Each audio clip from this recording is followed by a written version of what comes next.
బాడీలో muscle mass పెంచాలి అని అంటే ఈ వీడియో చూడండి. ఫస్ట్ థింగ్ వచ్చేసి జిమ్‌కి వెళ్ళండి. 4-6 డేస్ పర్ వీక్ వెళ్ళండి. ఈ జిమ్‌లో ఏమవుతదనంటే మన మజిల్ ఫైబర్ ఏదైతే ఉంటదో మైక్రో ఫ్రాక్చర్స్ అవుతదనమాట ఎక్సర్సైజ్ వల్ల.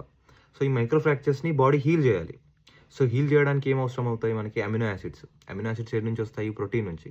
సో, సెకండ్ స్టెప్ వచ్చేసి మనకి protein intake. Per KG body వెయిట్‌కి 1.5-2 గ్రామ్స్ ఆఫ్ ప్రోటీన్ ఇంపార్టెంట్ మనకి.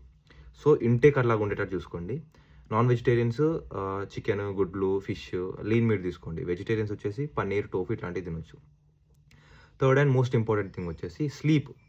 ఈ ప్రాసెస్ ఏదైతే హీలింగ్ ప్రాసెస్ ఉందో మజిల్ ఫైబర్‌ది, ఇది మనకి ఎప్పుడవుతది అంటే నిద్రలో. సో, 7-8 అవర్స్ ఆఫ్ స్లీప్ కావాలి మనకి. నిద్రలో ఏమవుతదనంటే ఈ ఫ్రాక్చర్ అయిన మజిల్ ఫైబర్ ఏదైతే ఉందో ఇప్పుడు వీక్‌గా ఉంది ఇది. ఫ్రాక్చర్ అయింది. సో, దీన్ని అమినో యాసిడ్స్ నుంచి హీల్ చేస్తుందది. హీల్ చేసేటప్పుడు దాన్ని ఏం చేస్తది? స్ట్రాంగ్ చేస్తది, థిక్ చేస్తది. అందుకని చెప్పేసి మజిల్ అనేది వాల్యూమ్‌లో పెరుగుతదనమాట. సో, సన్నగా ఉన్న మజిల్ రానున్న రోజులలో కొన్ని మంత్స్ తర్వాత పెద్దగా అయిపోద్ది. సో, అందుకని చెప్పేసి బాడీ పెరుగుద్ది. సో, ఇంత సింపుల్ అనమాట. సో, ఇంకేదైనా క్వెషన్స్ ఉంటే నాకు కామెంట్ చేయండి. మీ ఫ్రెండ్స్ అండ్ ఫ్యామిలీకి షేర్ చేయండి.